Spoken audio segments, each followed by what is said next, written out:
Hello YouTube, the Eye of Stone here. Welcome to my Let's Play of Betrayer. This is a game that has been out for a number of years. I have long wanted to have this game up on the channel. There were some ponderous issues with recording it. It has never played nice with my recording software, so I've solved those issues. Now, this game was famous for well, I shouldn't say this game was famous for anything. This game was one of those not quite famous. This was an indie release and the reception was mixed. One of the things that this game did that attracted some note in the coverage was it has this black, white, and red thing going on, which, yes, it does look very stylish, but it also makes playing considerably more difficult, and there's just something a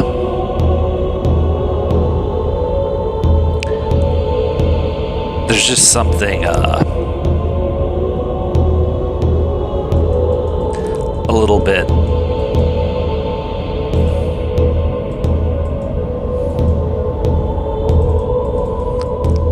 unbelievable about it.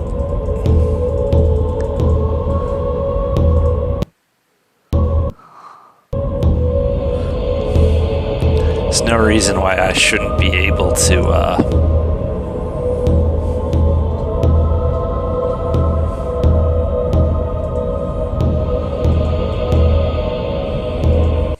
see if I can't crash the game. Let's see.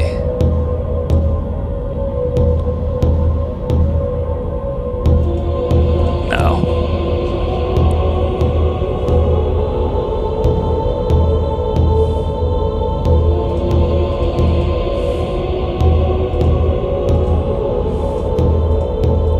Just gotta get this configured.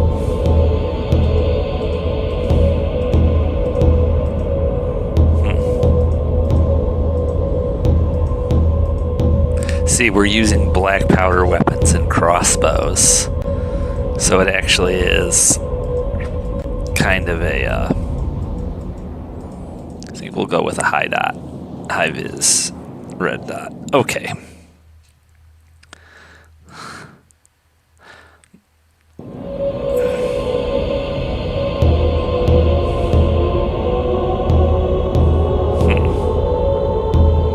I think that's a little cartoonish.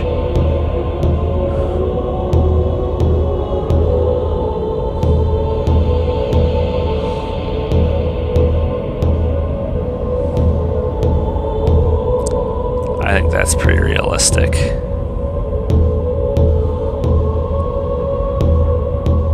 Okay. Okay, here we go.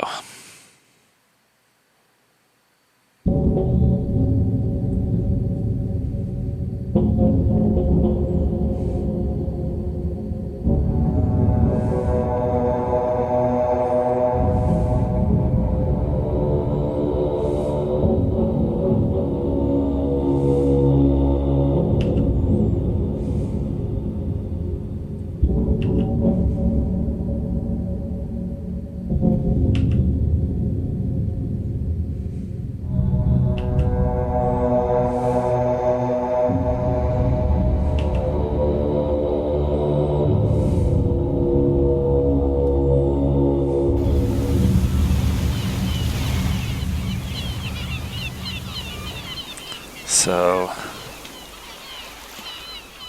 that ship is leaving our asses behind.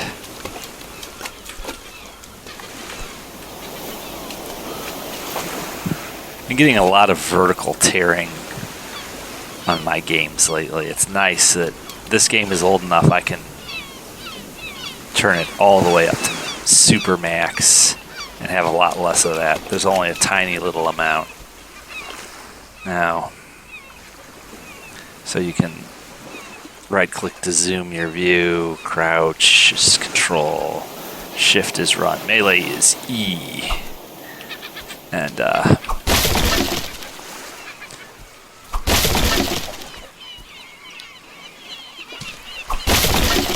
I have always enjoyed this game more with the color than not.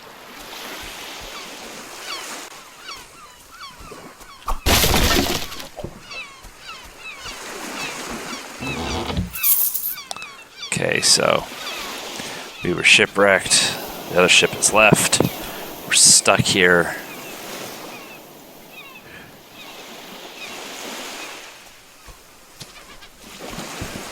This is Virginia in the early 17th century, like 1607 or 1609 or something like that. So shift will toggle run.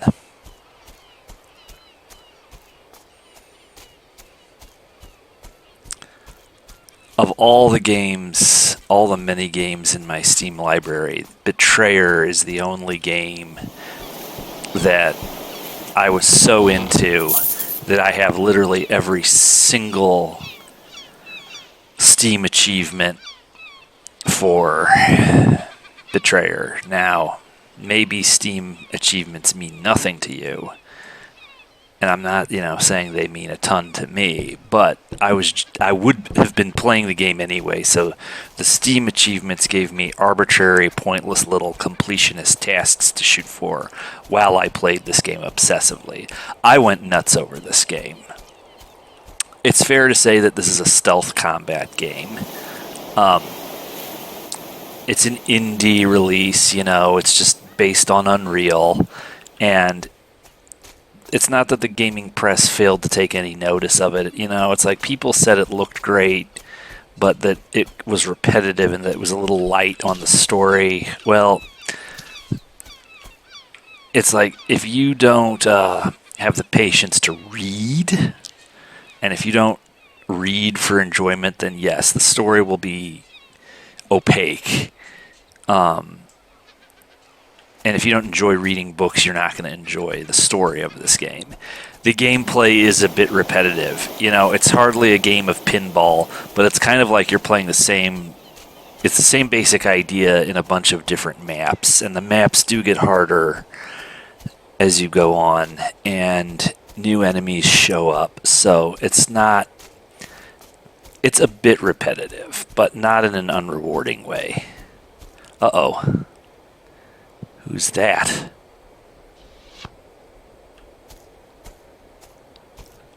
Looks like some weird chick dressed in red.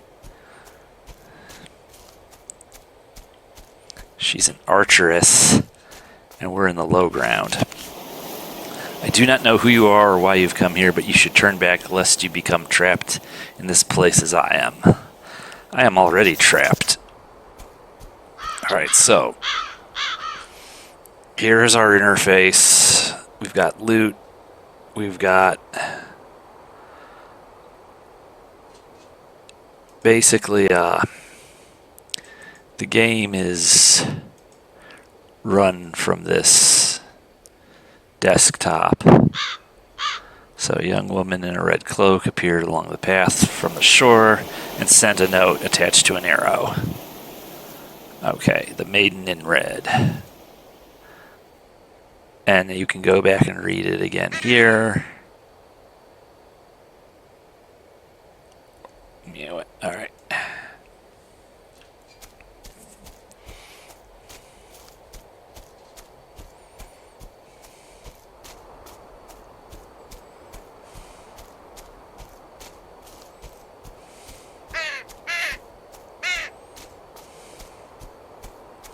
So scavenging resources from the environment is a big part of what we do here in Betrayer. Now you notice the breeze kicks up.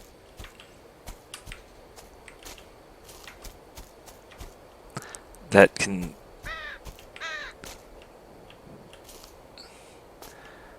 you can drastically reduce the amount of noise you make, and the breeze in the trees can help provide you cover. Let's see. Dear sir or madam, I have come into possession of a number of fine items of exceptional quality and indisputable value. As a token of my good faith, I offer you a free bow in hopes that you may survive long enough to become a regular customer. Arrows will be free for a limited time as well. Beware that they may sometimes deflect from armored enemies, so be sure to carry plenty and recover them when you can. I will put my trust in your honor to leave payment for whatsoever else you choose to purchase. Respectfully, John Howe, Merchant. Okay, so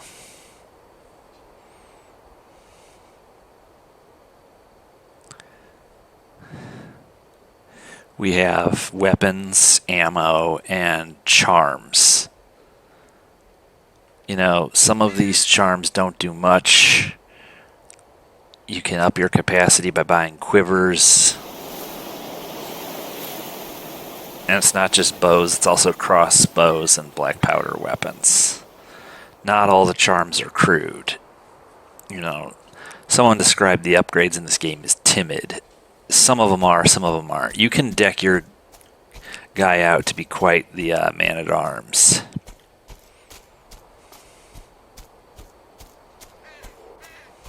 I think I hear something, though. Because your well-being is important to me, both physically and sentimentally, I feel I should advise you that enemies are easiest to slay if you catch them unaware, for their rage makes them stronger. Shots to the head will also inflict more grievous injury than those to the trunk or limbs. Please rely on me whenever you find yourself in need of deadlier implements of warfare. Cordially, John Howe, Merchant. Noted. Alright, so I hear something over there. So we have cover and concealment and cover and concealment but not cover. The forest will provide us with all of it. Now, let's see if we can get around and behind him, because bows aren't particularly impressive for their range compared even to a black powder pistol. And the conquistadors here can be armed with anything. We don't know what he has. Assume the worst.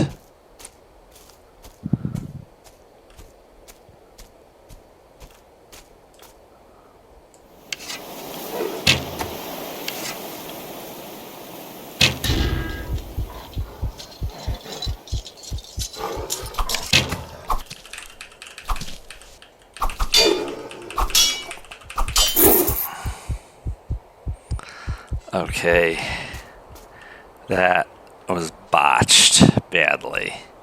I am obviously a bit rusty. For some reason he didn't. Okay, you gotta walk over it. It's been several years since I've played this game. So he's a conquistador. He's Spanish, we're British, but there's something not usual about him. He's metamorphosed, most unnatural. And I am like half dead.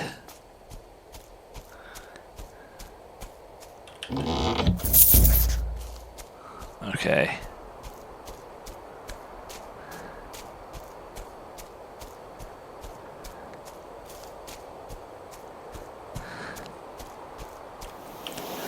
Now, the other big thing is your map.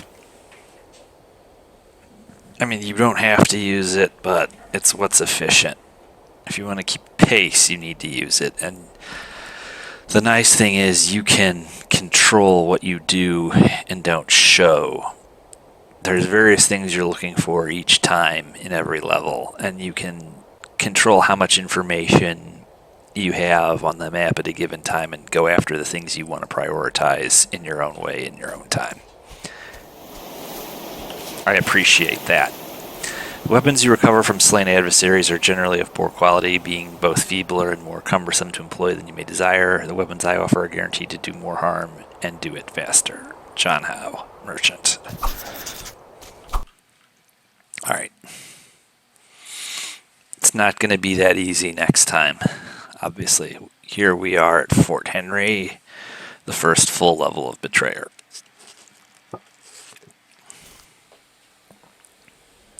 Okay. Let's save here.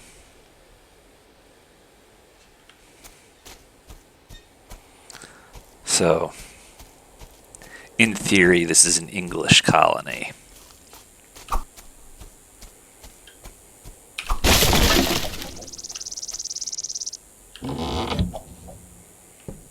Tomahawks can be thrown. But you have to remember the correct key. And the conquistadors come at you in a zigzag.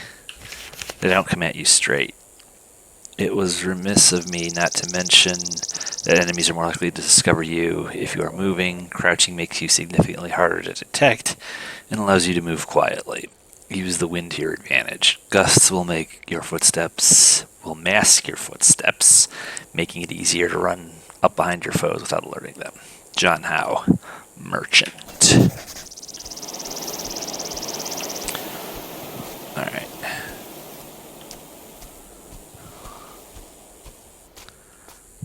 Now, I'm badly injured.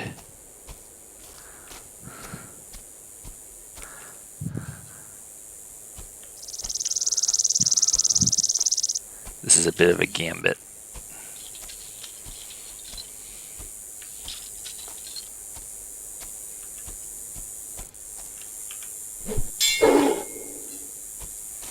Gambit paid off.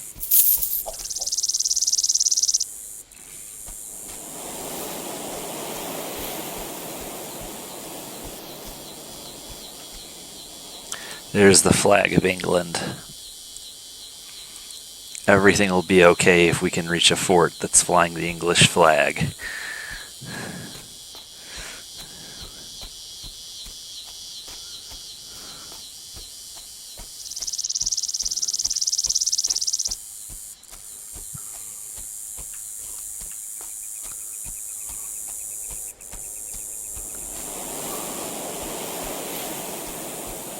Let's not silhouette ourselves.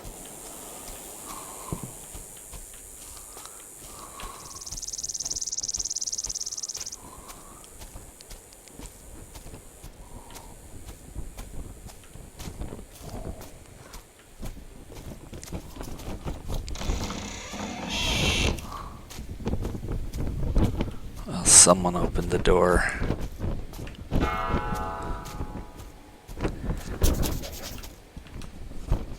Okay.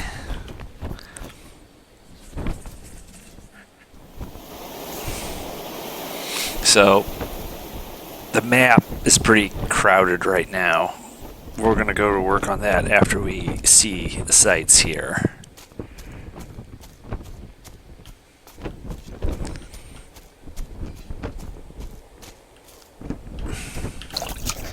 Drinking from a barrel will restore your health and refill your water skin if you have one. Alright, so at least we're healed up. A small trowel well suited to breaking up hard soil.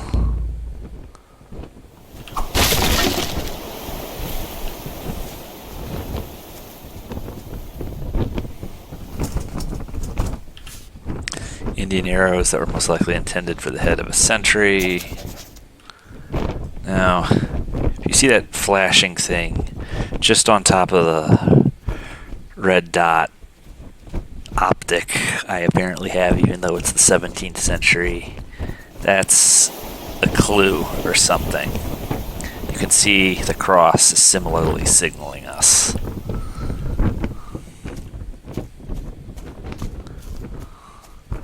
This is the store.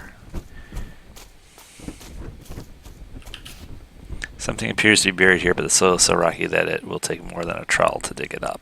So, it's not strictly linear. There is going to be some back and forth between the levels. I'm sorry, but is this your desired operating configuration? Though the figure appears human, it is only hard ash and ember. According to our prisoner, the Spaniards seek to destroy settlements that might be used for privateering against their treasure fleets and will surely come at us again. We need reinforcements if we are to repel further attacks.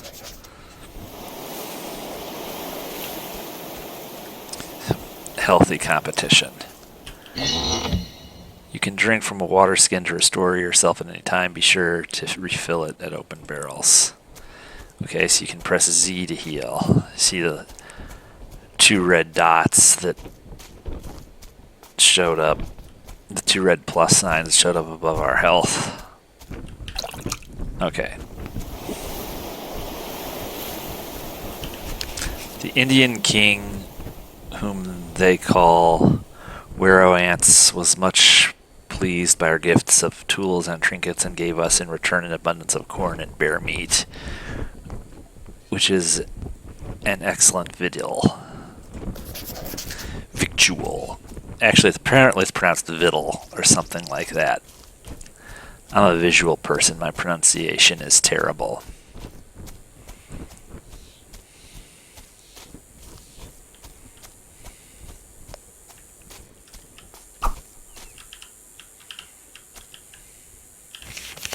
The Lord Governor has determined that we cannot spare any men to send to Fort Henry, for we are harried constantly by the naturals, who have recently grown more hostile toward us for unknown reasons. Well, gee.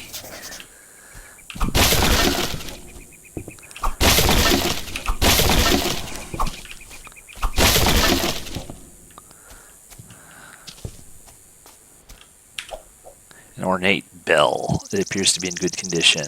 It could probably be remounted from where it hung. Okay. Hey there.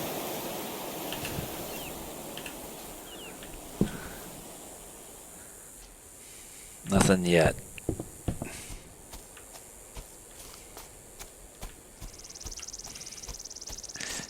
It's sort of always a question of, are you safe or are you not safe?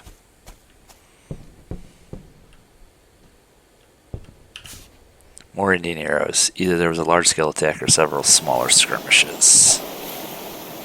Now, again, more distance signaling. I don't see any conquistadors in plain view from within the gates, but it doesn't necessarily mean anything.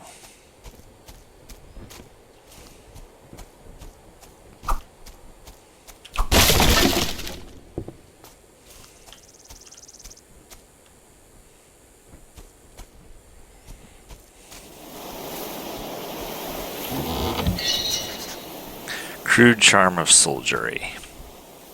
So let's see. Reload muskets, pistols, and crossbows 5% faster. Well,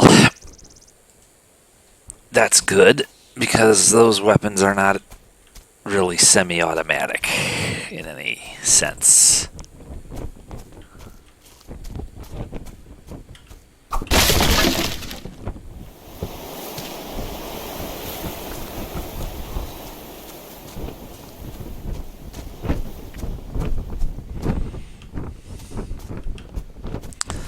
Ding dong. Push the button.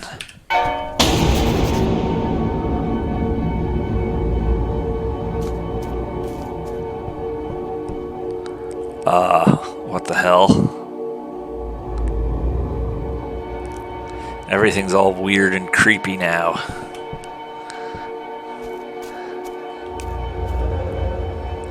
Except for reds. We've gone infrared.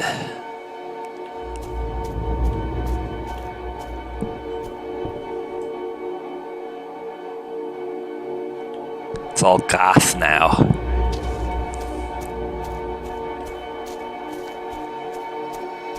That's funny, these weren't here before.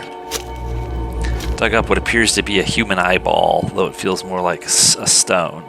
It's strangely heavy and warm in your hand. It seems that you can see things you couldn't before. There may be something there that wasn't there before. What the hell? I don't want to look at that too much. Something appears to be buried here, but the soil is so rocky that it will take more than trouble to dig it up. Okay, so this wasn't... I don't think this was here in the daylight world. So it's like you have to look at these levels in both perspectives. Dug up a petrified ear. Like the eye you found, it is heavy and warm. It seems you can hear things you couldn't before. Hear, see, and to make it complete, we will have to speak. Dug up a petrified tongue. It too is heavy and warm. It seems you can now speak to those who couldn't hear you before. Okay.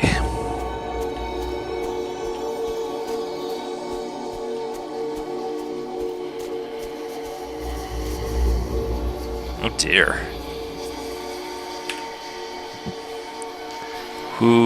Where is Martha? Well, who is Martha? My wife. Your wife, Edna. Who are you? I am Captain William Eastgrove. Where did you last see your wife? On a hillside, we were sitting together. I was holding her hand, talking about our son. I shall find her for you if I can. Whoa now. I hate to interrupt, but who are you talking to? I was speaking to a wraith named William Eastgrove. But I see no one. He appeared in the dark when I rang the bell and vanished when daylight returned. In the dark? How can that be? The sun has not moved in the sky. Are you certain of what you saw? I couldn't see him until I found this strange eyeball. That is an unsettling discovery and an odd thing to pick up.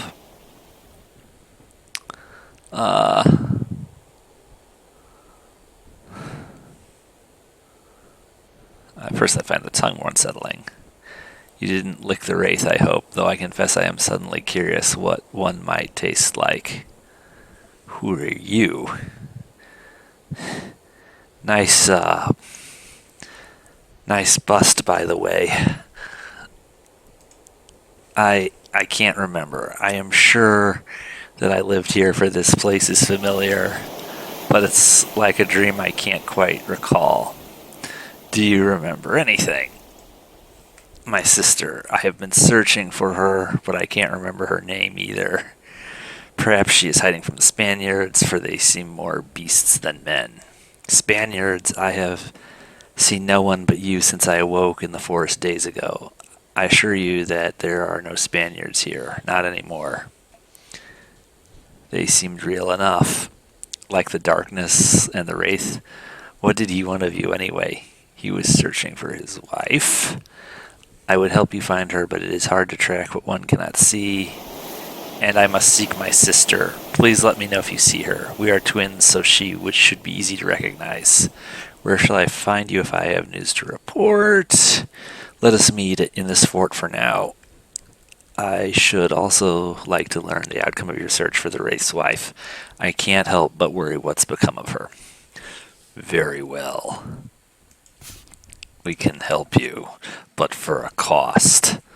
Let's see, listening will lead you to areas of interest. You will find different locations in the normal world versus the other world, so be sure to listen in both.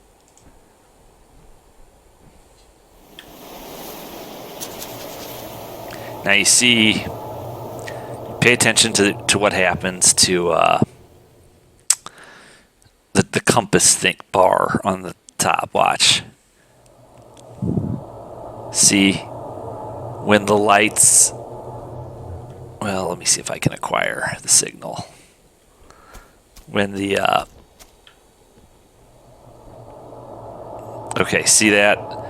I've got lights on both sides of the bar, and as I get closer, those bars, white bars on either side of the gray bar will get fatter. So she is going to hang out here, and we can always get back to her, and that can help advance the plot. But mainly she just hangs out and observes our progress.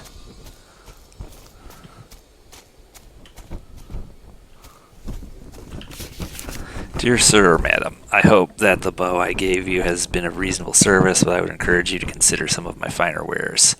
I accept coin or barter as you see fit. Please check back from time to time to see what new items I may have acquired. Cordially, John Howe Merchant. Okay, so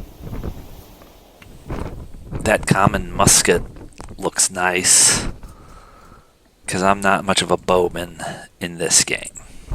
But it's not just the musket, it's loads. You need a powder horn. You need a separate flask for the pistol. We don't have a pistol for sale. Maybe we can find one. Okay, so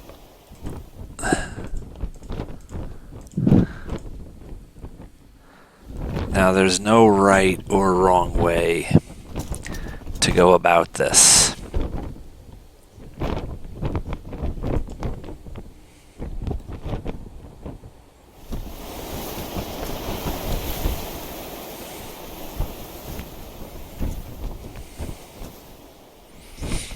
Let's acquire a bare minimum basis for our character before we really go after the story in earnest.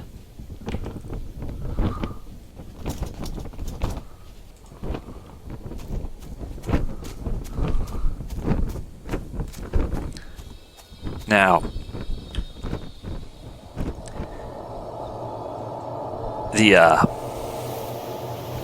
when you press X and listen for things, that sort of is more geared towards helping you to advance the plot and figure out the mystery. But we're not particularly survivable yet. And this game is now officially done holding our hand. But since we're here, we won't skip this. Nathan Lambton murdered by a Spaniard. Matthew Helyard, ship's boy, age 12, found dead along the path. Edward Barnes, age 6, a sweet and gentle son, died of sickness. Here lies Mary Barnes, age 24, loving wife and mother, died of sickness. What we got here? Edmund Pierce, killed fighting the Spanish. Alright. Since we ran into that one, I'm not going to skip it, just because we're mainly looking for stuff. We're looking for chests, so we can... Now,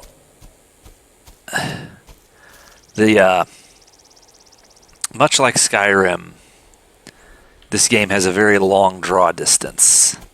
And that path, that stretch of road there, with a good musket, or even a good pistol, I have taken some really long-ass shots. Even sometimes I pulled off some shots when the conquistador would just be sort of a little red blob in those ghosty, fuzzy areas. Not usually, but you can get damn good this game does reward practice. Okay, so we got a hombre there.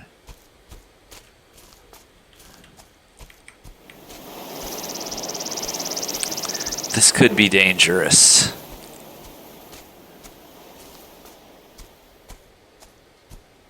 Because I'm silhouetting myself. And it's like the tomahawk right now is probably my best option. But it's like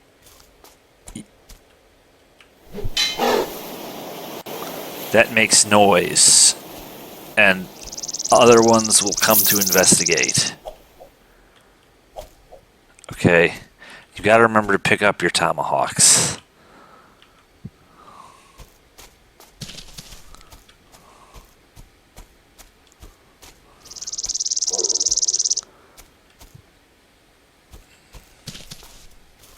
Watch his facing. You have to figure out how to watch his facing.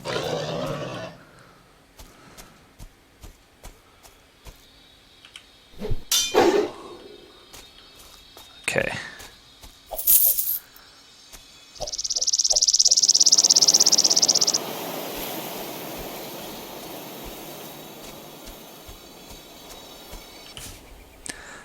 John Scrivener killed by a Spaniard.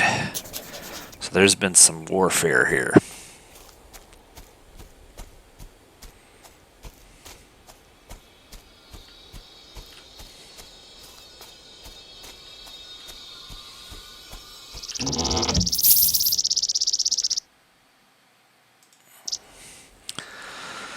Okay. So far, so good.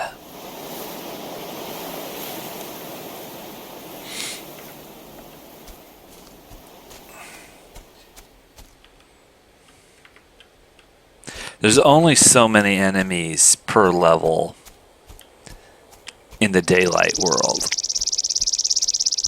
So you can pacify the daylight world pretty easily. In the other world, it's different. In the other world, you have enemies that either randomly spawn and you have enemies that spawn in response to things you do and places you go. So the other world is considerably more dangerous.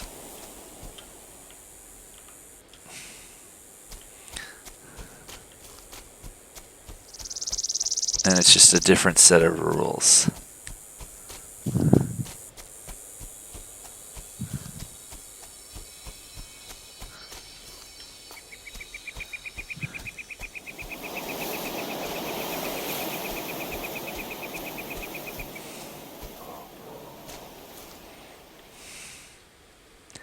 Sometimes it's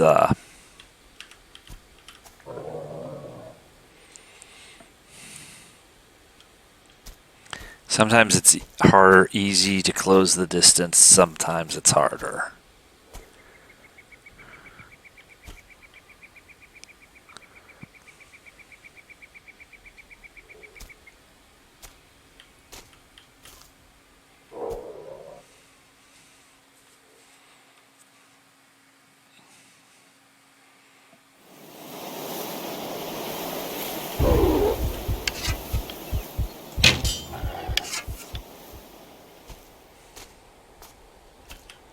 Press R to cancel your shot.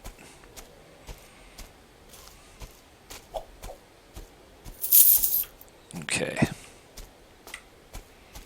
So far, so good.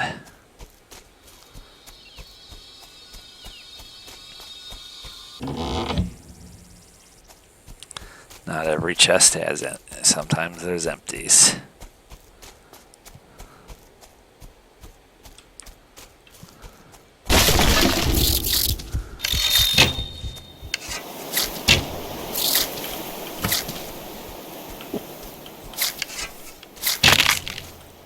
Boy, he kicked my ass.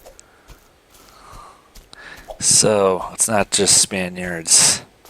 The fauna here have mutated.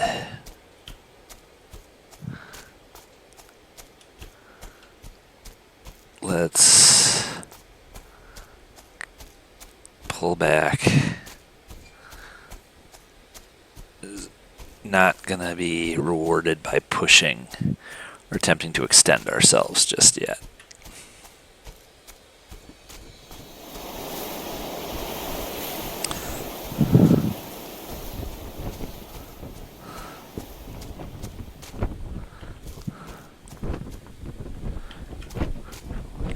Weird gal. Now it also fills up your 2 health refills. Okay. So you can sell things. So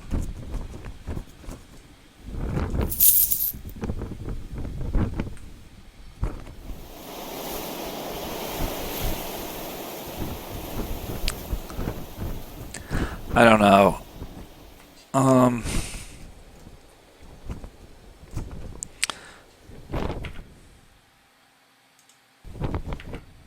Oops. We are about halfway to where we really need to be to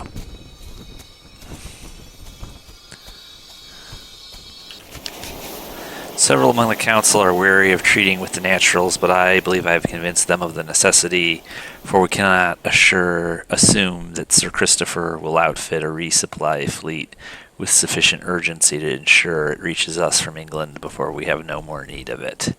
We will starve before spring without succor.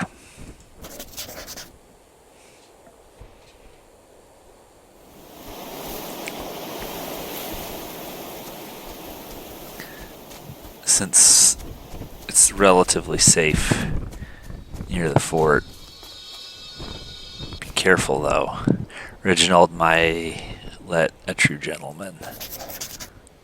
See, there's a limit to his vision cone, but let's not push it. We're already pushing it.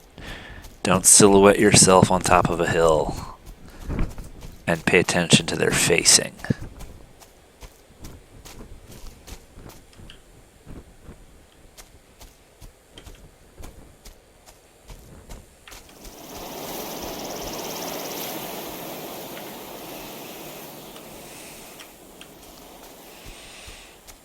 Now, there's nothing that says you have to do all the daylight world stuff before you go to the other world. You can take it in whatever order you want, because in every map you have plenty to do in both. And indeed, later on it gets to the point where there's things you can't do in the daylight world until you go to the other world, and vice versa. But we're not quite there yet.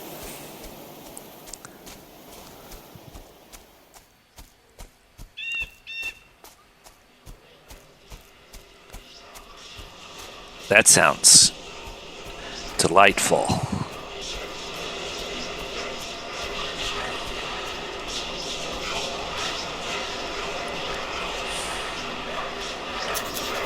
It is shrouded in corruption.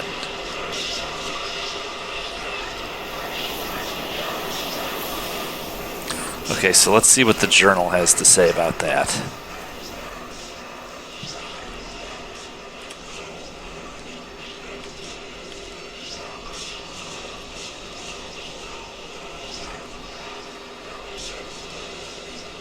So if you want to catch up on some of the stuff, I can't go through here and read all of this all over again because it's the same stuff. It's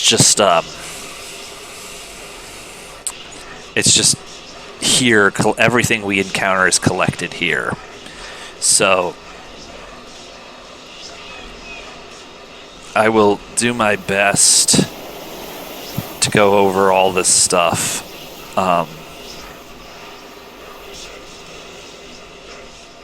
In a manner that will let you pause the video and check up on this stuff. I'll try to do a decent job of that. But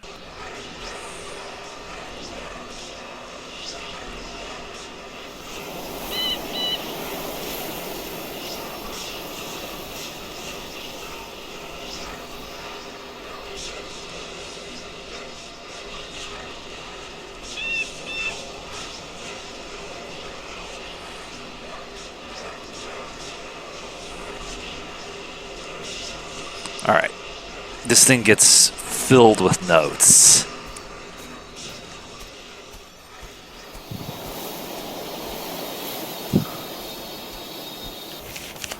Why has the Lord Governor ordered us to collect up valuables and shiny trinkets to hide in the woods away from our settlements? What purpose can such measures serve but to deject a populace already forlorn from hunger, sickness, and constant harassment by Spanish attacks? Okay.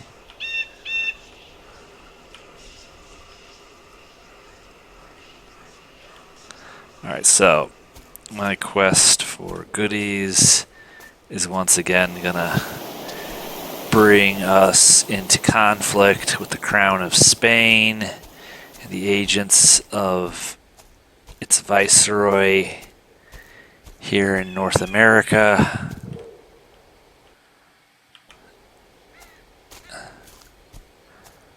I really must insist, however,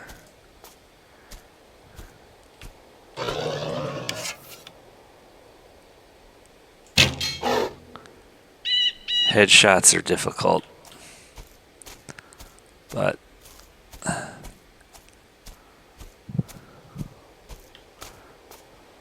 it also can be hard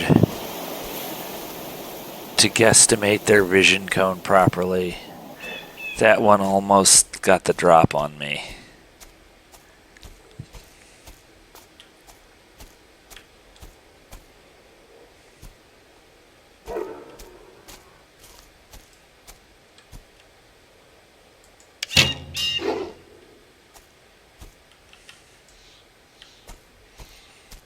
Okay.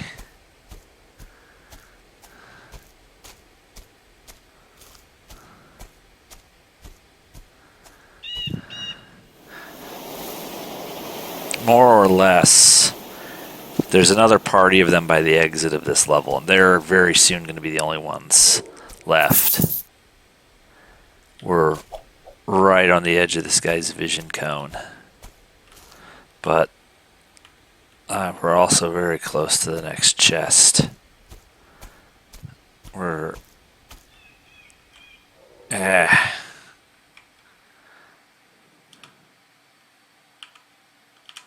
we go.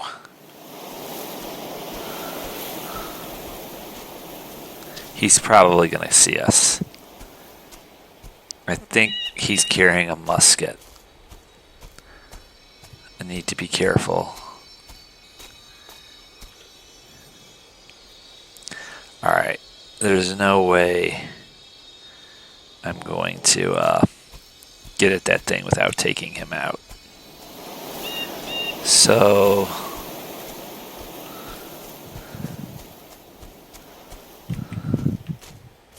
let's close the distance. Let's try to strike from concealment.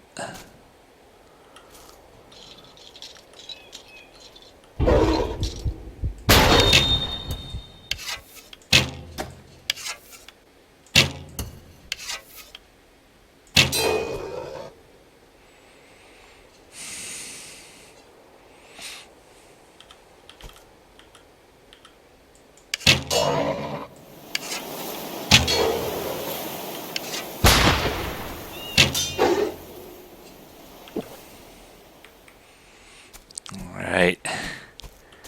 He couldn't quite get a winning shot off, but I took some hits.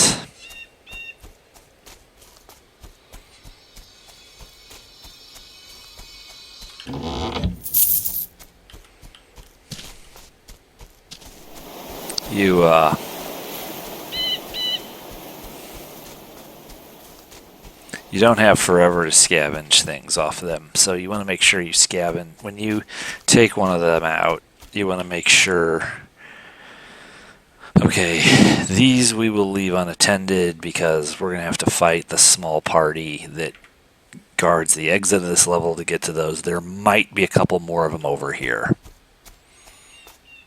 Maybe, I might have gotten them. It depends.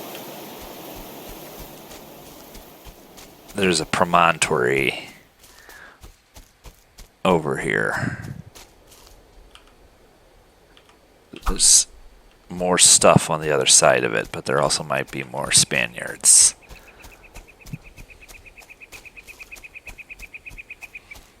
We might have cleaned that entire quadrant up. That infernal storm spared our ship, but scuttled Captain Harper's common sense, and that of all who supported him in continuing on after the Rebecca and Splendor turned back to England. We shall all of us pay for that folly in disproportionate measure unless we abandon this hopeless venture and sail away from here with all the provisions we can gather.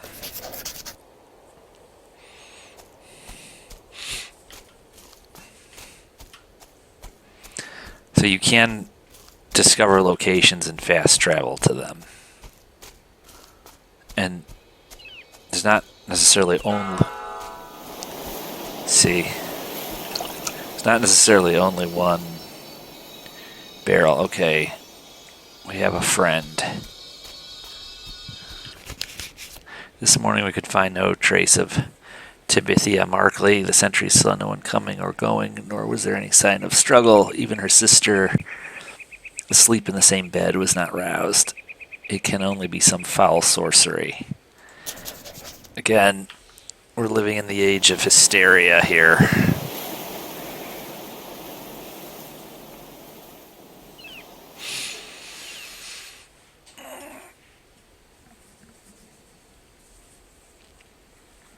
Again, it's not just the gun. You have to buy ammo, you have to buy powder, you have to buy loads. We're almost there.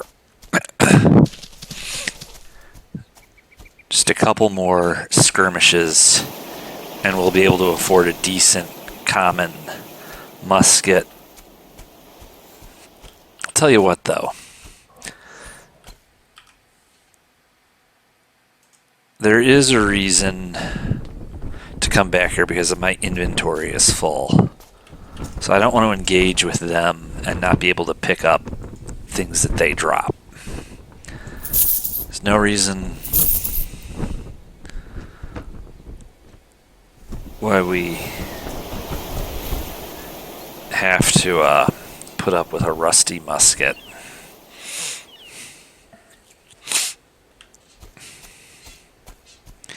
Even a basic common musket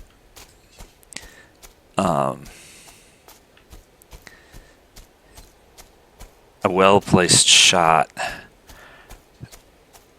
from concealment is gonna stop the basic entry-level conquistador pretty effectively every time.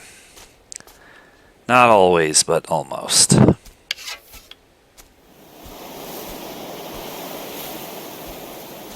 Sort of a difficult angle here.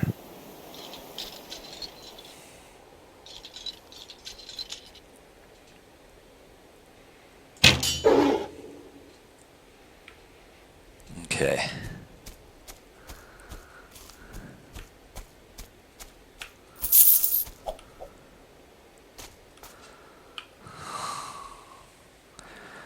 Again,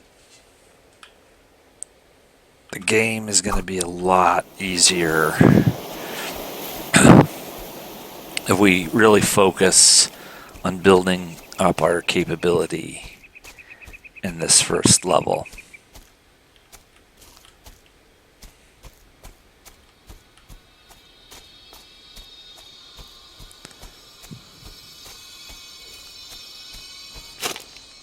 Dug up a finely made reed flute. Alright, there's at least two others. The remains of a soldier are partly buried in loose soil. The cause of death is not obvious. Alright.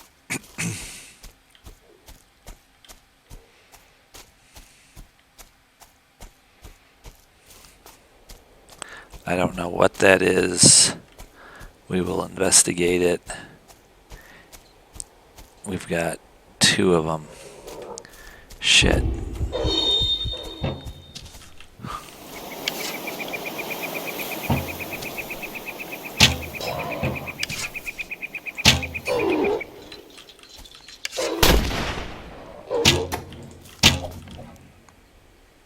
Okay.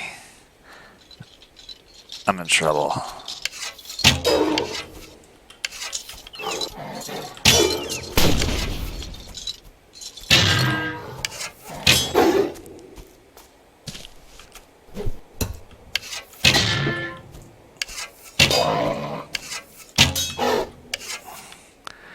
Well, that's not really how you do it, but that went wrong. I was pretty badly outclassed. At least the combat in this game is nice and gentlemanly.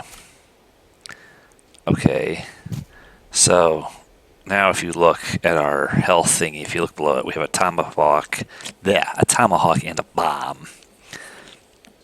Those bombs can be difficult to use, but there are bigger enemies, and those can be handy for dealing with that.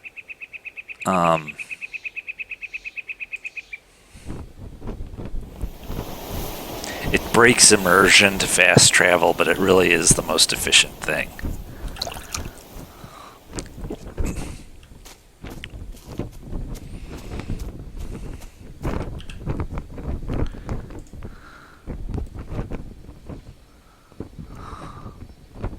Almost.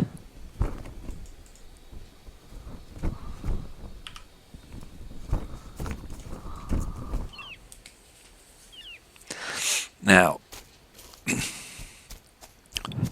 we cleared some real estate in this neck of the woods, so let's exploit it.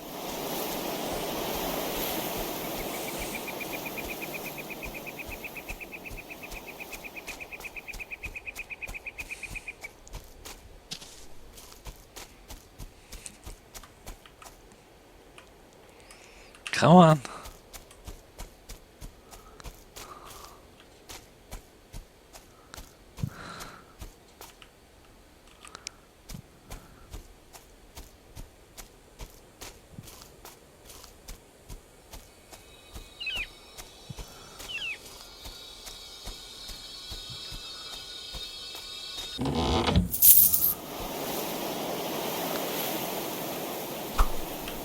So, we sneak around these levels, we ambush guards, and we avail ourselves of golden coins. It's not wholly unlike Thief.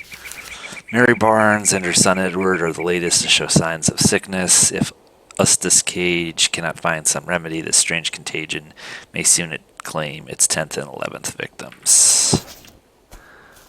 Okay. Here we go. Let's see what this is. Alright. We have 3 of them down there. Okay. Crude Charm of Ferocity.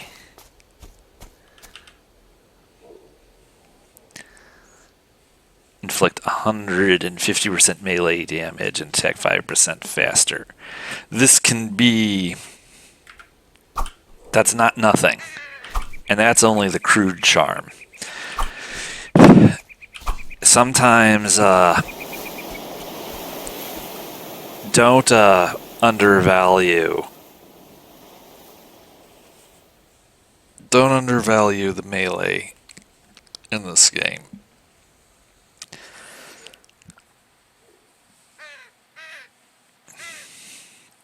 Because sometimes they close the distance on you. Sometimes they run up on you, and sometimes they will try to do melee attacks, and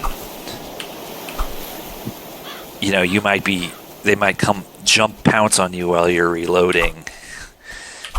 But this quick slash, if you beef it up, you can interrupt a reload cycle and deal with what needs dealing with. For this reason, well, taking on 3 of them is not optimal.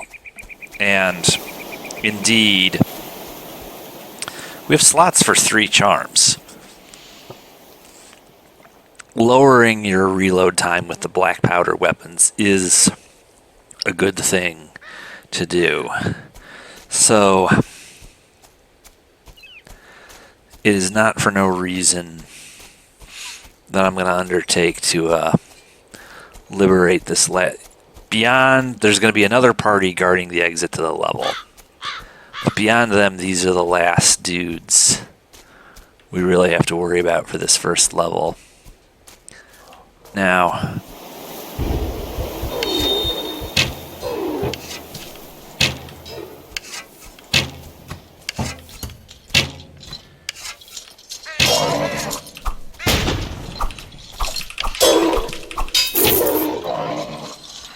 Oops. Yeah, that. Each time you fall in battle, enemies return to the area, but maybe in different locations. For an additional challenge, you can enable the drop loot option, which will cause you to drop your loot and scrapped items when you die. If you die again before retrieving them, they will be lost forever. Location of your valuable. Yeah, let's not do that. Let's not say we didn't.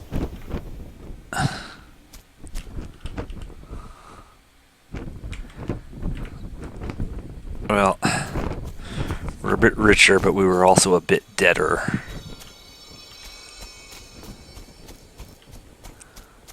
So they may not even be there. They may be in some other area.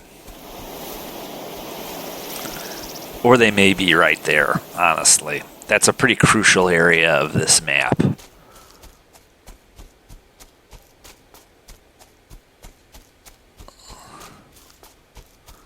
Let's just go back there.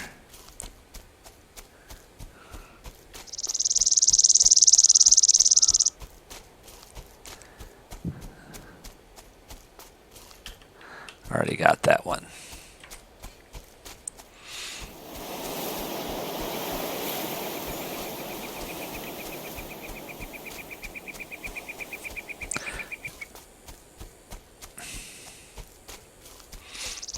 I never used to play with this red optic, but that's very much like an RMR red dot. It's kind of funny to see it in this game. I mean, you are using rifles after all, so I don't know, maybe it's not that funny at all, but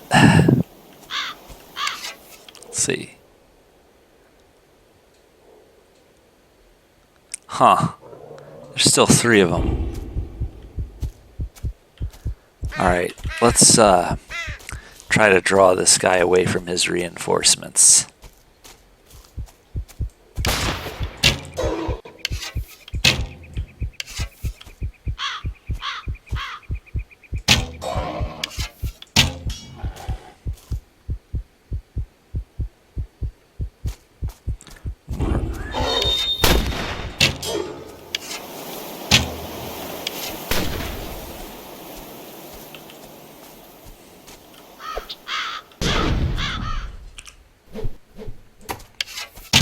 Not good.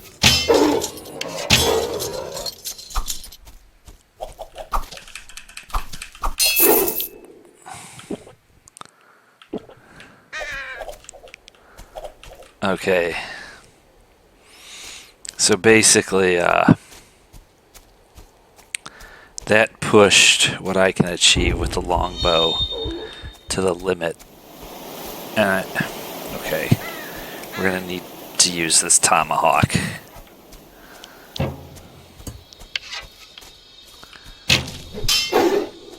Boy, I don't remember that position being so defended. I knew it was defended, but wow. Let's see, 21st April.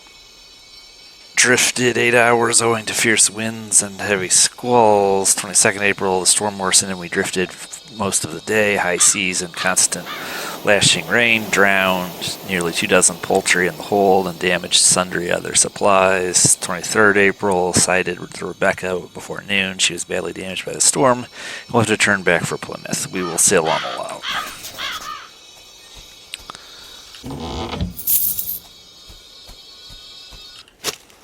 Dug up a Spanish sea chart showing a large section of unfamiliar coastline.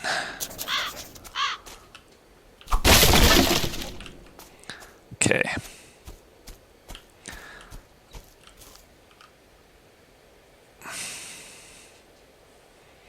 Now, there might be other stuff here.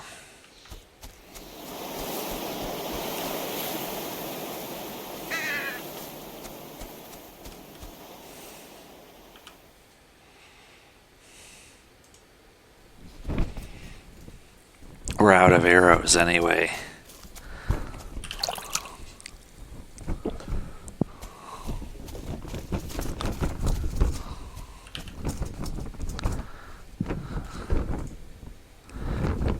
Okay.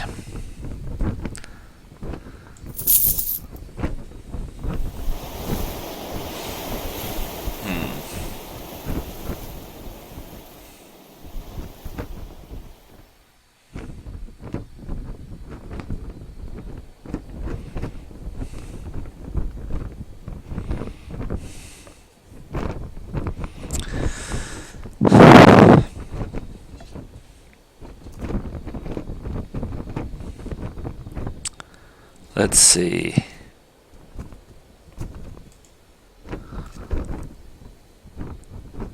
Let's go back to the store.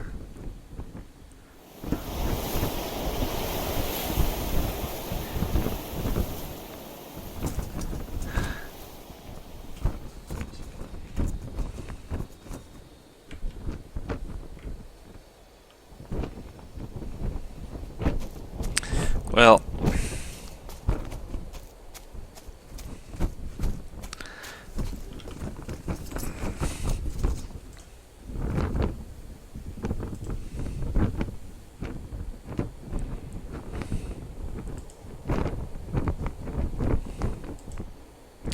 we're not going to worry about totems just yet.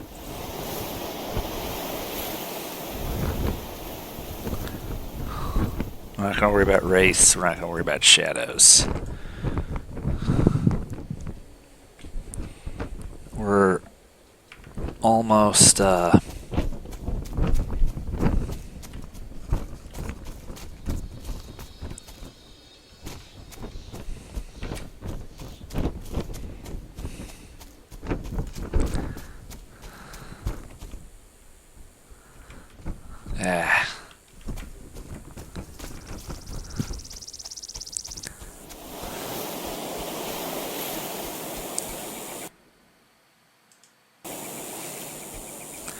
taking some risk because we are just out of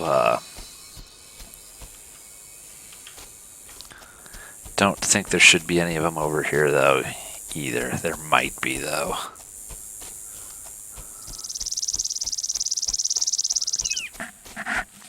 Actually, it's very possible that there are. I think I even hear one.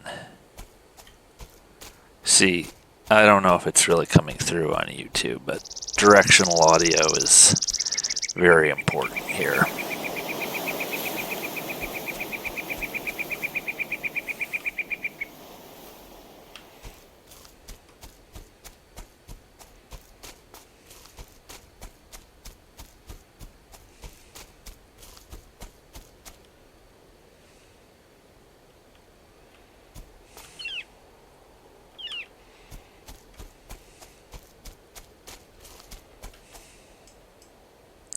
There's another totem. Again, we're not. Something appears to be buried here, but it's also record. Okay, can't get into this.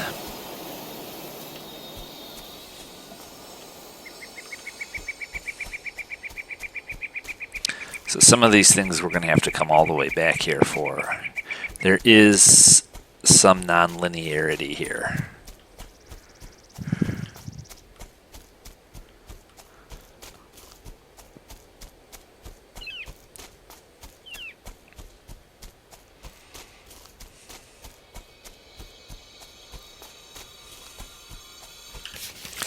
When the patrol did not return by dusk, I led 6 men into the woods to search by torchlight. Soon enough, we found Edmund Pierce clinging to a tree, eyes agape, muttering of shadows coming alive. Nearby was what remained of Jeremy Cooper, his head and arms torn off. Great. Nathaniel Fox killed by savages.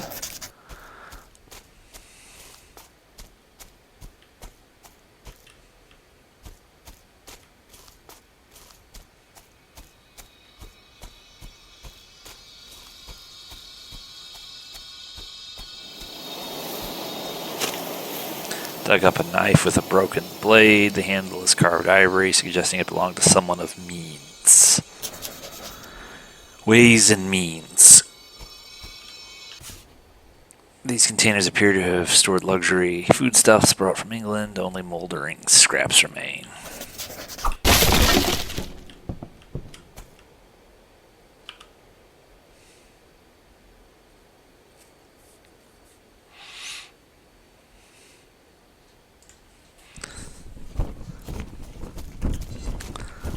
Okay, let's just be double sure.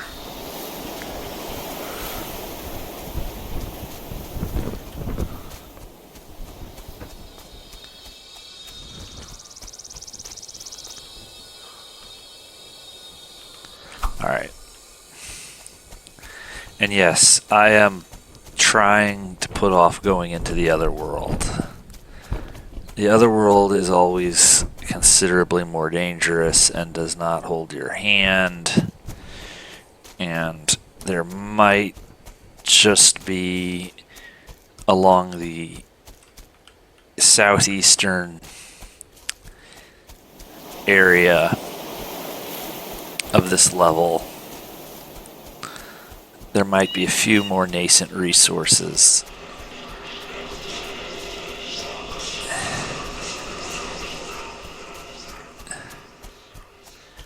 And you can collect things in the other world and maybe make some money there too. The thing is, in the other world you tend to expend resources because it's so much more dangerous.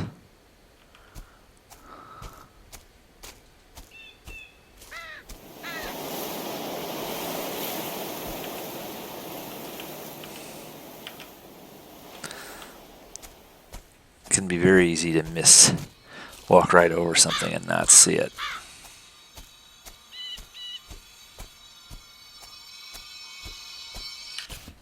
This grave is unmarked. Okay. Found all the graves. Now, over there-ish is where the last of them are. And we do not want to set them off.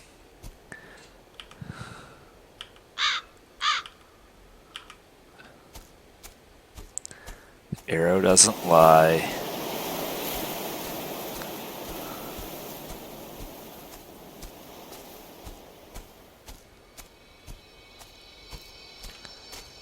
Yeah, there they are. Just be careful, because they got a big dude. Looks like 3 conquistadors, and they've got one really big guy who throws really heavy rocks at you. Among the stones, you find the remains of a woman, strands of long hair. Dark hair are still attached to the moldering skull. There's a bullet hole in the forehead.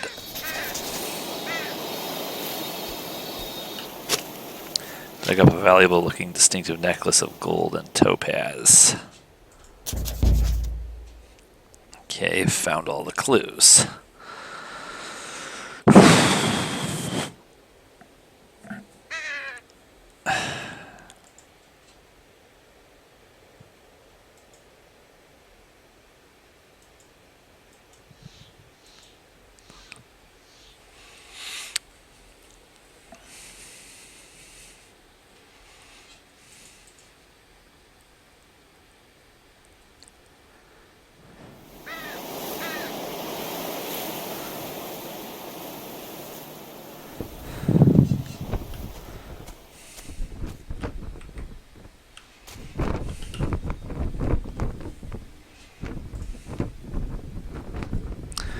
Well, this really was not what I wanted to do, but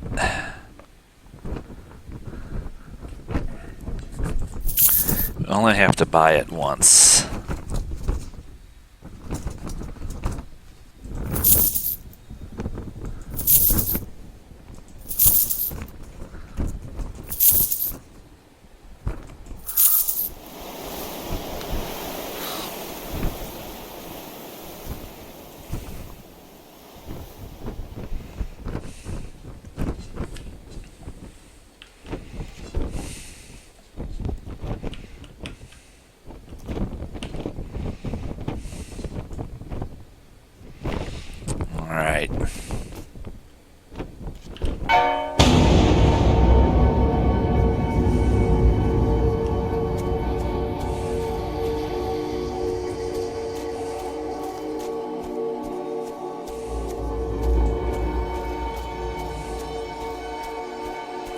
like he's changed his location.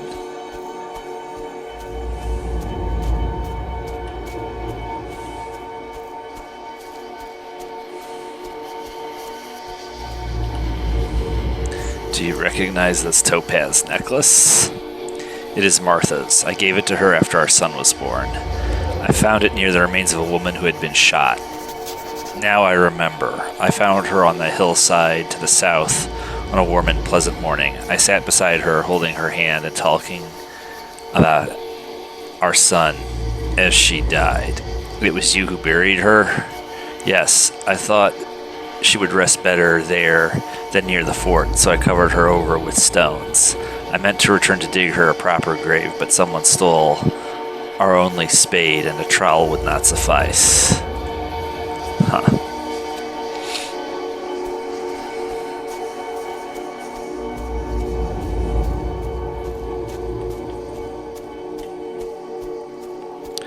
Okay, now.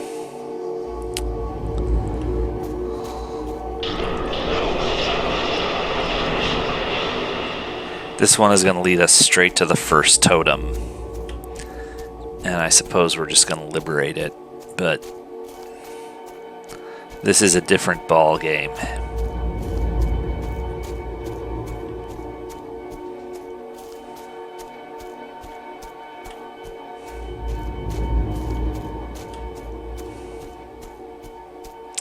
I'm hoping to engage with the totem.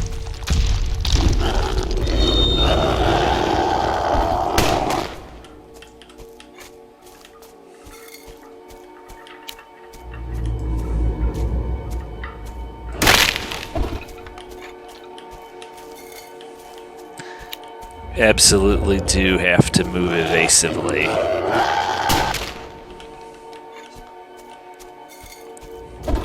You have to stay calm. The haunts are back.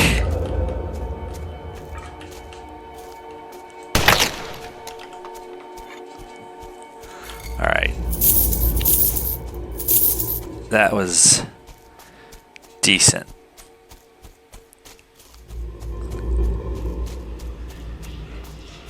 Alright, let's liberate the totem.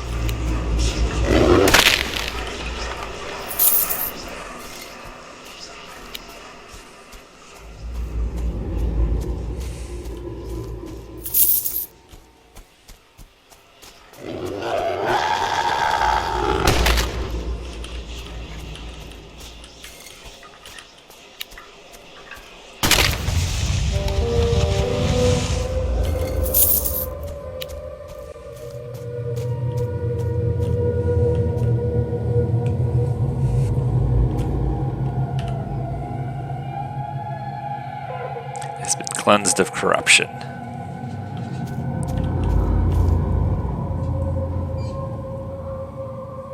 All right.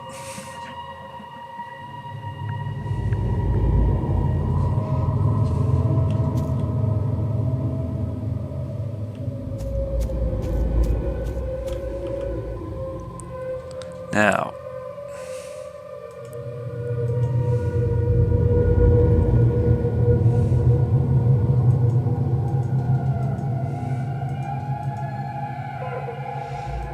so there are chests.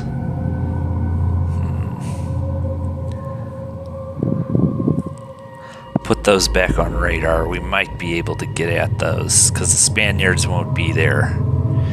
Anyway.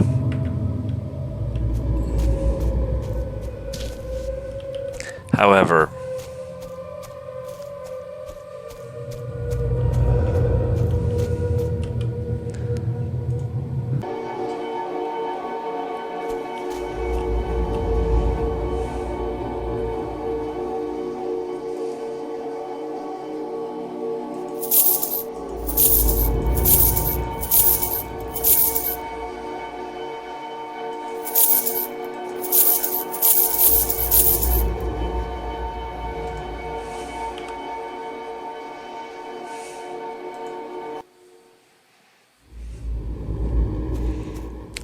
Now we have to be careful because the skeletons will jump out of the ground randomly, semi-randomly.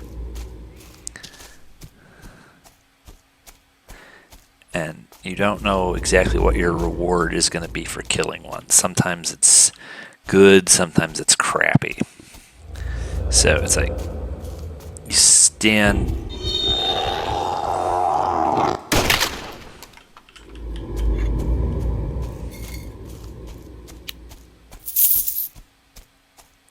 You know, sometimes the payout is really good, but not always.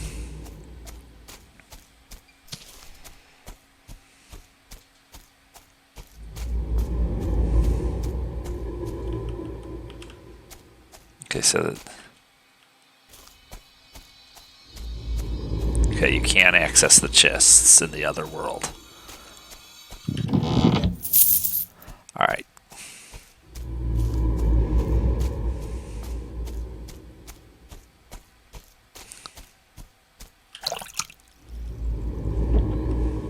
Okay.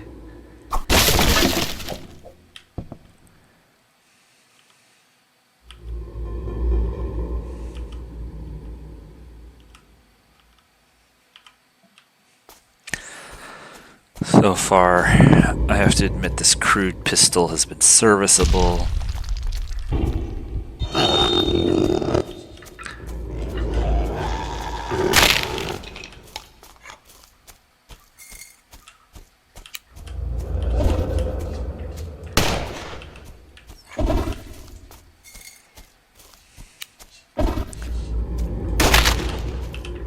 Running in two directions at once is a good defensive strategy.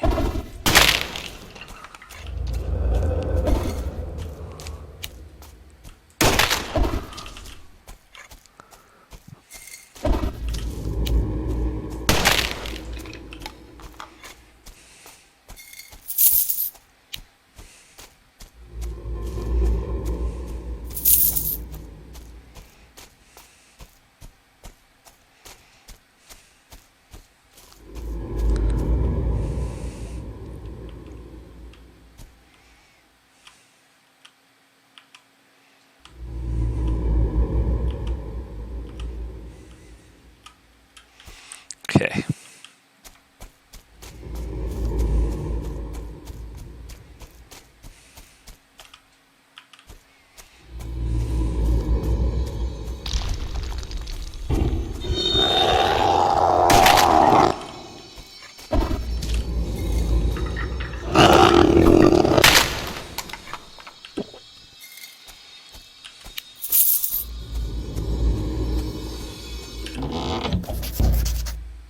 Common pistol. Okay, so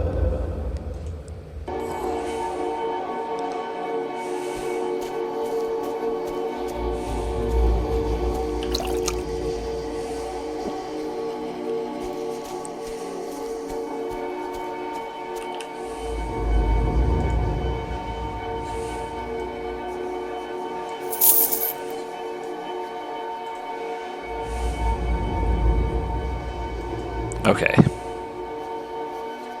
Sweet.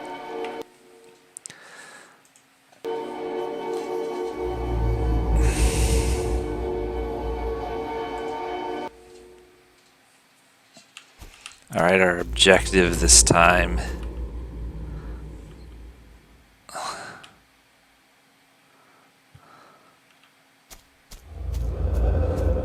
is to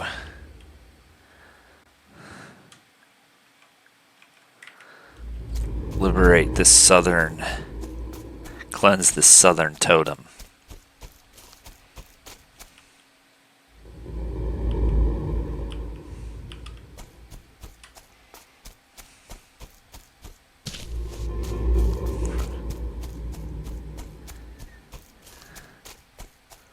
So you try to get there without setting out any random skeletrons.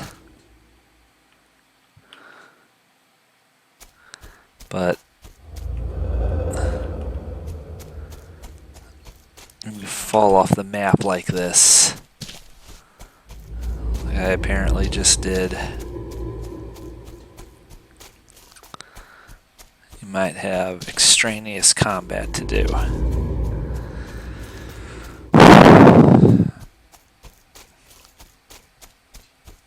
The map can be confusing sometimes. And these giant rock obstacles can get in the way.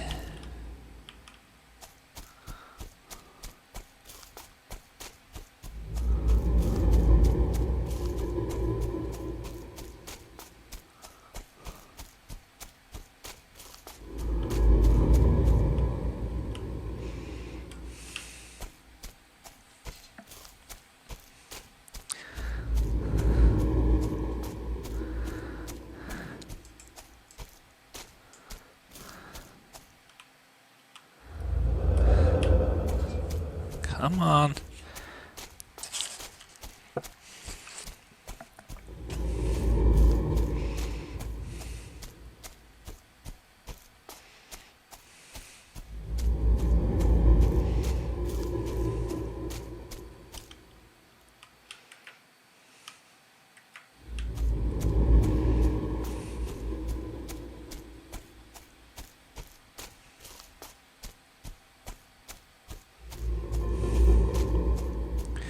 The hell is this?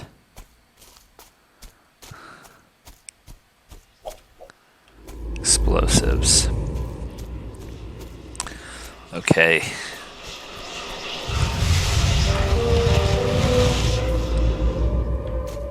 I'll take it.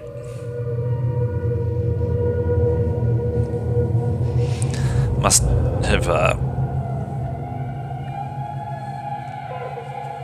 slaughtered enough undead.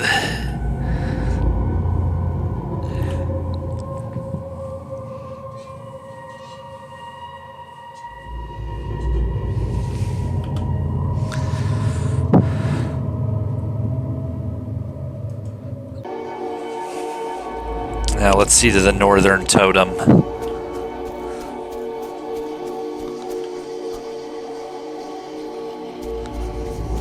And then we have some interviews to conduct, shall we say.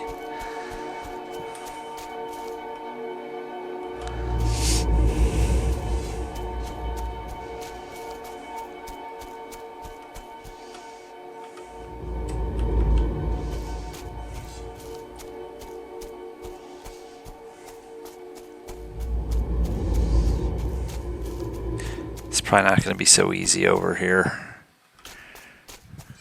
I haven't been.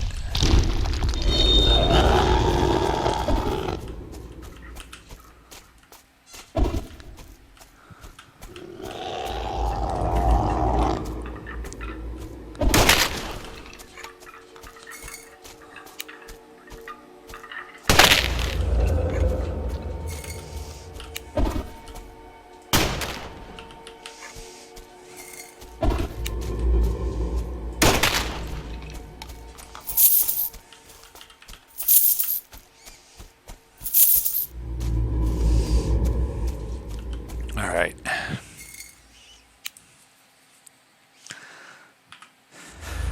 Keep going.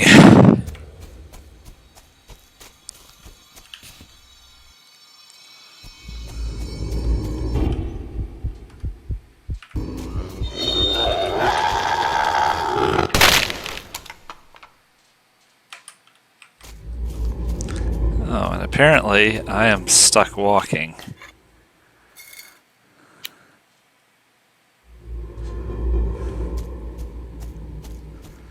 Let's see here.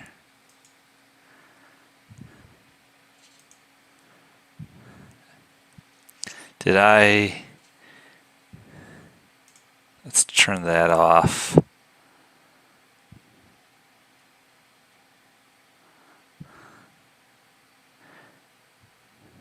This might be...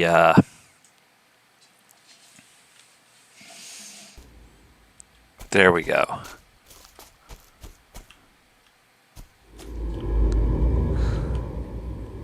Sometimes glitches like that require a restart.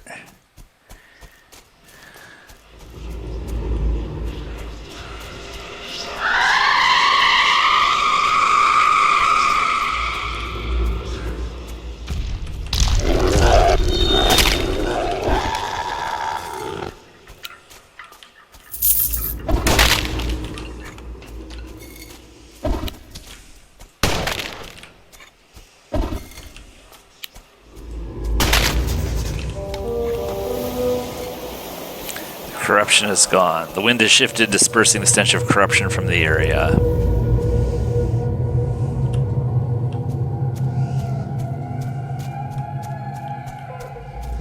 Okay.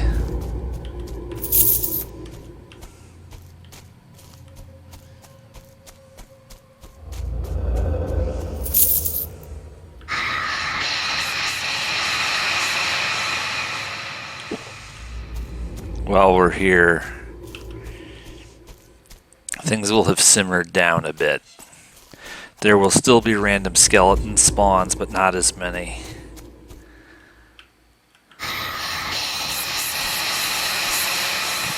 There.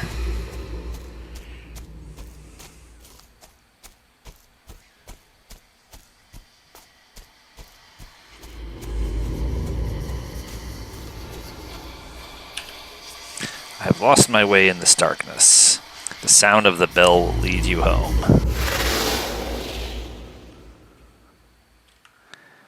Okay.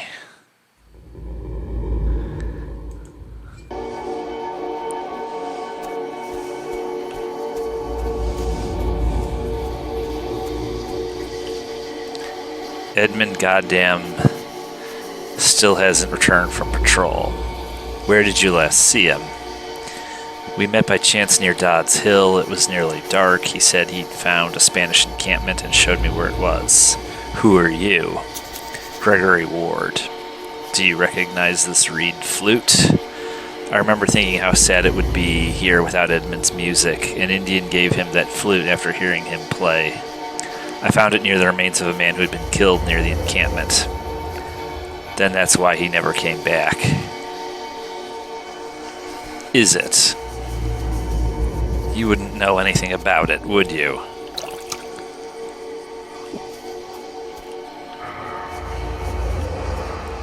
Alright, so...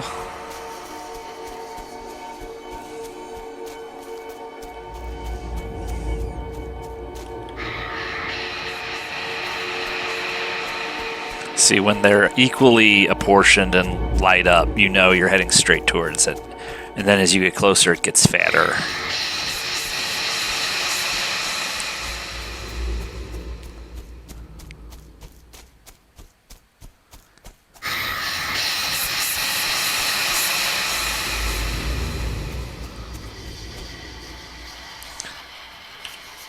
Shadow, what has roused you from your slumber? I am sundered and cannot rest. Sundered? Profane, defiled, robbed of my head by a demon who means to wear my skull as an ornament. Then I shall seek to get it back.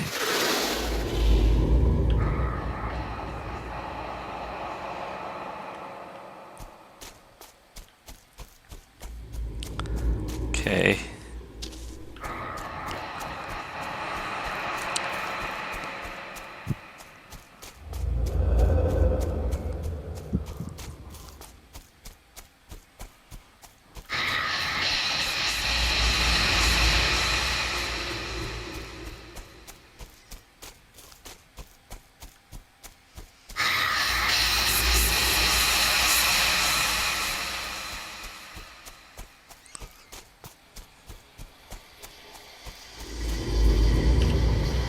I must report to the captain.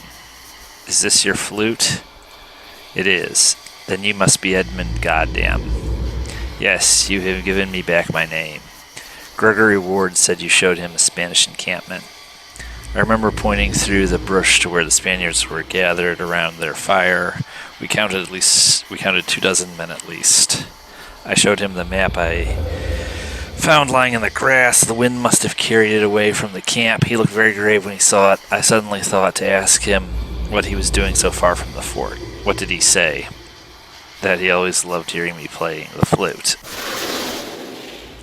Found a crude map of the area around Fort Henry with place names in English and notations in Spanish, suggesting it was drawn by an Englishman and modified by a Spaniard.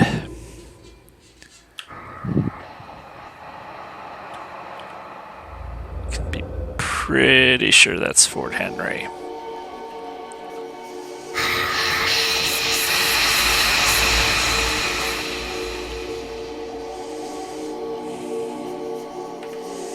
Okay. Edmund goddamn found this near the Spanish encampment. I remember now. We met by chance near Dodd's Hill. It was nearly dark. He said he'd found a Spanish encampment and showed me where it was. Then he showed me this map. He said we must report to Captain Eastgrove. You were concerned about the map? Because I drew it. Why? I'm a Catholic, though I had to swear I wasn't to come here. My duty is to the Pope in Rome, not to a heretic king, and to my mum at home who can live easier with those Spanish coins I gave her. Edmund goddamn didn't return from the patrol because of that map. I knew I couldn't let him come back to Fort Henry or I'd be hung for sure, but it made me sad to think I'd never hear him playing that flute again. It's not going to matter whether you're Catholic or Protestant when I'm done with you.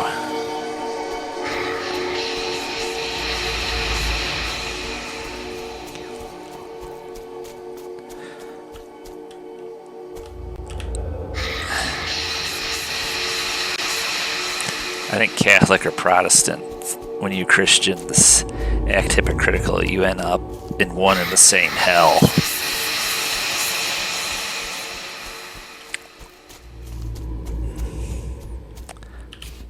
Is the skull stuck in the ground? Perhaps you can dislodge it if you pull harder. Come on. Uh-oh.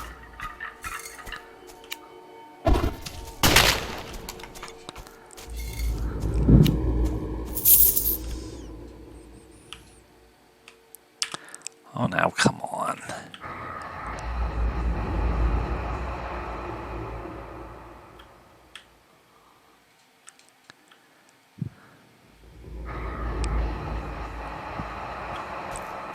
We're here, let's push this vector.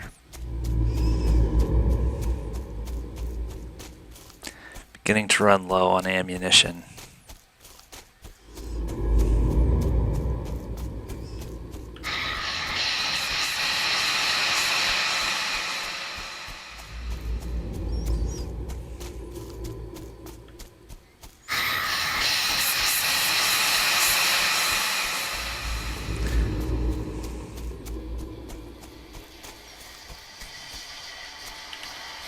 Where is John?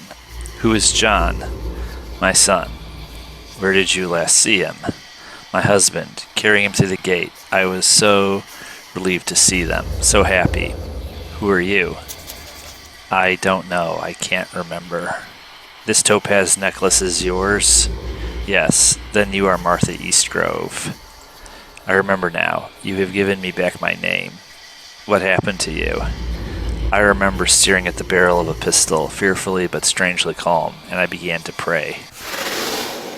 Found what was once a finely made and likely expensive pistol, now badly rusted and useless.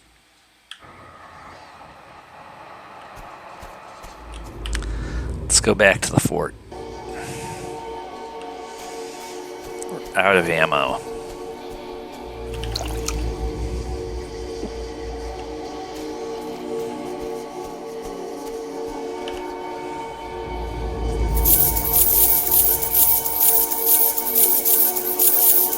No reason not to have plenty of ammo.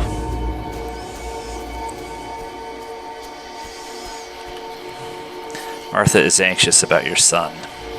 She was so desperate with worry, as was I. A group of us went into the woods to search for him. Then I heard Gregory Ward calling out to him, and I knew he was safe. She remembers you carrying him through the gate. I was telling him he mustn't play outside by himself, for there are many dangers in these woods. I told him he must never make his mother worry. Do you recognize this pistol? I remember taking it from my son's hand, pulling open his fingers when he refused to let go, telling him he must never use it without my permission. I found your pistol near Martha's remains. It was missing when I awoke. I was panicked. I ran outside and shouted for the sentry. He had just come on duty, so I woke Gregory Ward to ask him what he had seen during his watch. What did he say? I can't remember. Your son shot himself with your gun, and your wife committed suicide.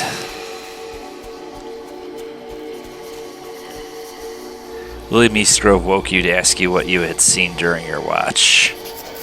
I told him his wife left the fort, saying she was going for a short walk. I thought it strange that she was wearing such a fine necklace for such an occasion. He remembers you calling out John's name when you were searching the woods. I spied the boy in a clearing aiming a pistol at a tree. He pulled the trigger, but nothing happened, so he went to peer into the barrel.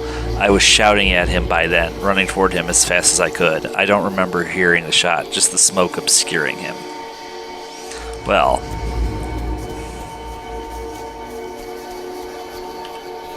your son accidentally shot himself. I remember now. A group of us went into the woods to search for him. I heard Gregory Ward calling out to him and knew he was safe. Then a shot rang out. I remember taking my pistol from my son's hand, pulling open his fingers when he refused to let go, telling him he must never use it without my permission, and then I closed his eyes and went to tell Martha that our son was dead. I remember carrying him through the gate, telling him he mustn't play outside by himself, for there are many dangers in these woods. I told him he must never make his mother worry, and I saw her relieved smile crumbling into despair. Gregory Ward says that Martha left the fort early, wearing her topaz necklace. I knew what she meant to do, why she had taken my pistol, why she had worn that necklace. I was running through the woods when I heard the shot, just like before. So she took her own life. That's why I buried her, so that the captain would not speak of her, so that the chaplain would not speak of her as a sinner bound for damnation. I did not want her to be thought of that way. How did you explain her disappearance? I told the truth, that she wandered into the woods and never came home. Well, that's not exactly criminal, actually.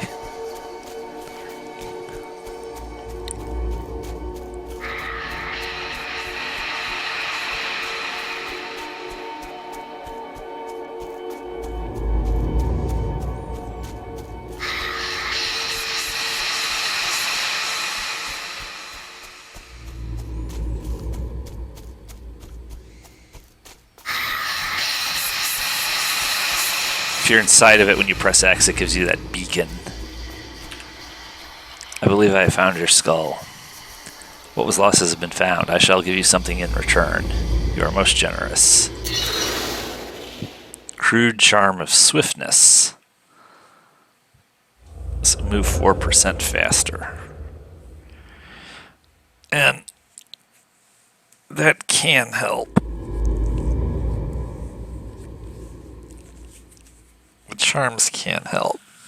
Some of them are pretty timid. It's true. The entry level ones are pretty timid, but they get better.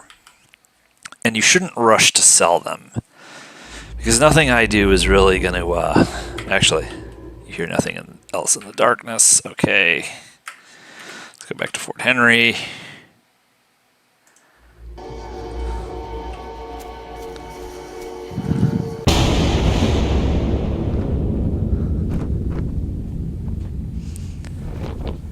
Hear nothing else in the light. Okay. We've got nothing to sell. Nothing we do is gonna get us enough. We have a common pistol now, so we will certainly be able to afford this with the spoils from the second level. We can come back here for this one, or there might even be something better to be had at the next store, because each level has a store. We're fully loaded up on pistol ammo. You know, you can have up to 3 weapons, so I will have a good pistol, a good musket, and if a decent crossbow comes into my possession, so be it. And then I like to max out on tomahawks and bombs, explosives, and a high-powered crossbow can be a good stealth ambush weapon, because the only drawback of the black powder is when you pull that trigger, you might have 4 enemies on you immediately, whereas the crossbow, sometimes yes, sometimes no. Alright, so let us real quick get caught up on this. So again, I'm going to try to go through here at enough of a pace that if you really need to read any of this, you can pause the video. But most of this I've narrated anyway, and I just don't have the time to go back here one by one. But I'm doing this at a pace that if you need to look at this, you can pause the video.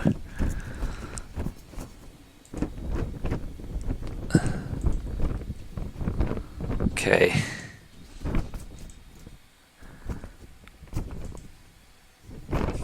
So we're building up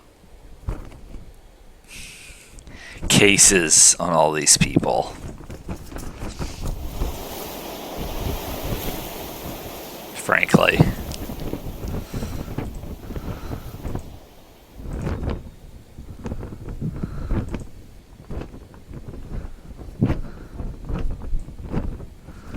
Okay. Got some reminders. This is some clues, tips.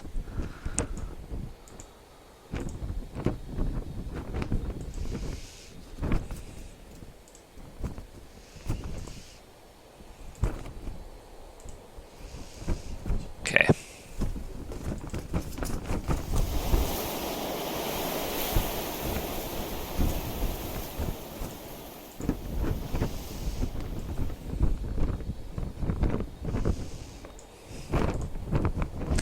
Alright, let's see what little red Archer Hood has to say.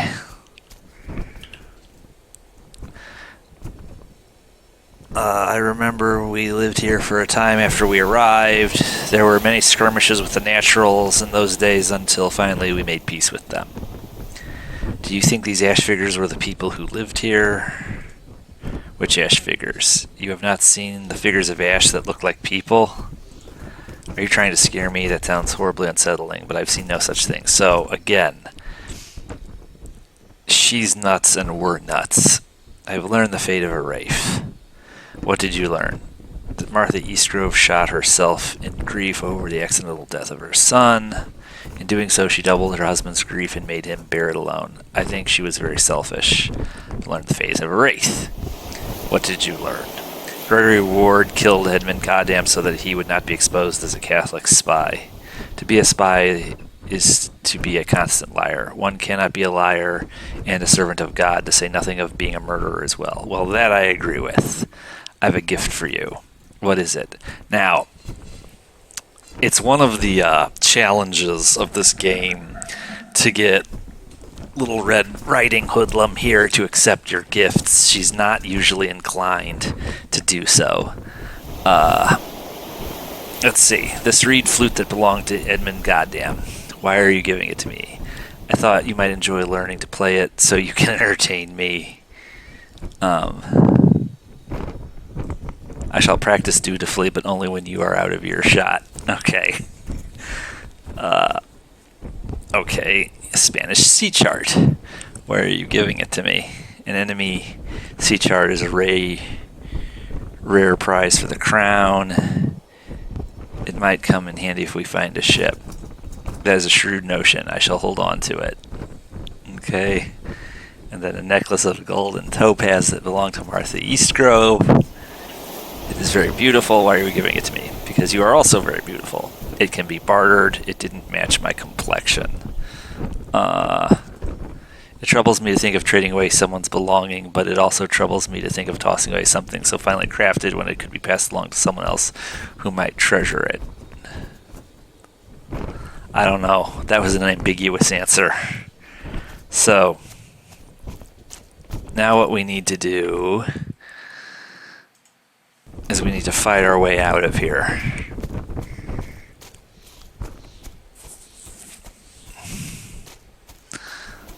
And some of the enemies have shifted their position. I'm going to be a little more aggressive now that I have a firearm.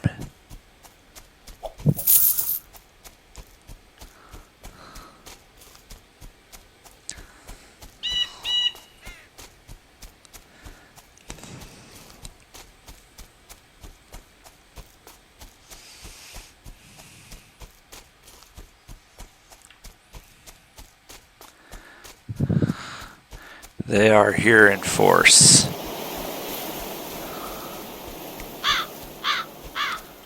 And we have a boss.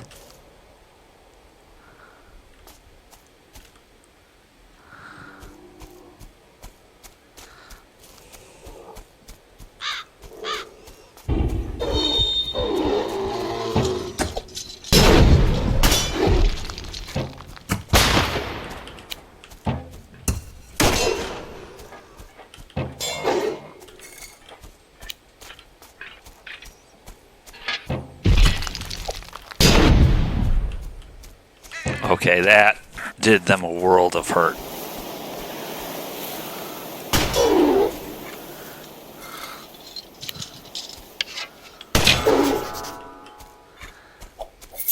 I blasted the big guy to smithereens.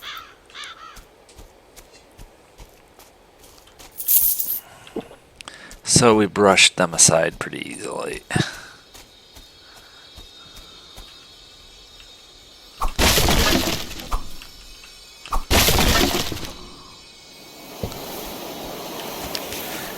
Mr. Burden was told by one of the Indians of a great kingdom that lies in ruin far to the west, said to have been rich with copper and pearls, the finest quality. Naturally, this tale has aroused much keen discussion and speculation among all who have heard it, but the tribe said it is a haunted place, a haunted and cursed place guarded by the shades of those who dwelled there. Interesting. Okay, can't get at that. We'll have to come back here later.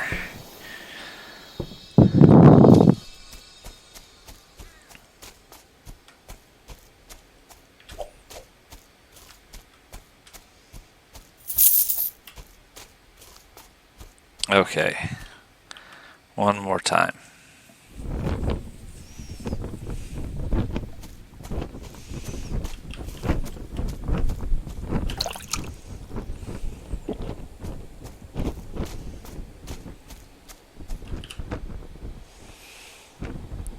So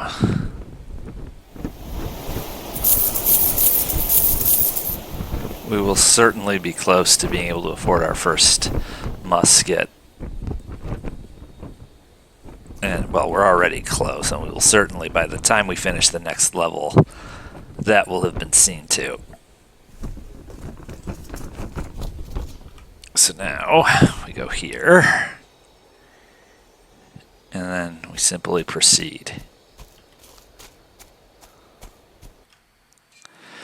Okay, the second full level is Sentry Post, and this is much the same. I believe, however, we're going to have to deal with what became of the Native Americans who were living here because they were affected by the curse as well. And I believe this is the first time we encounter them.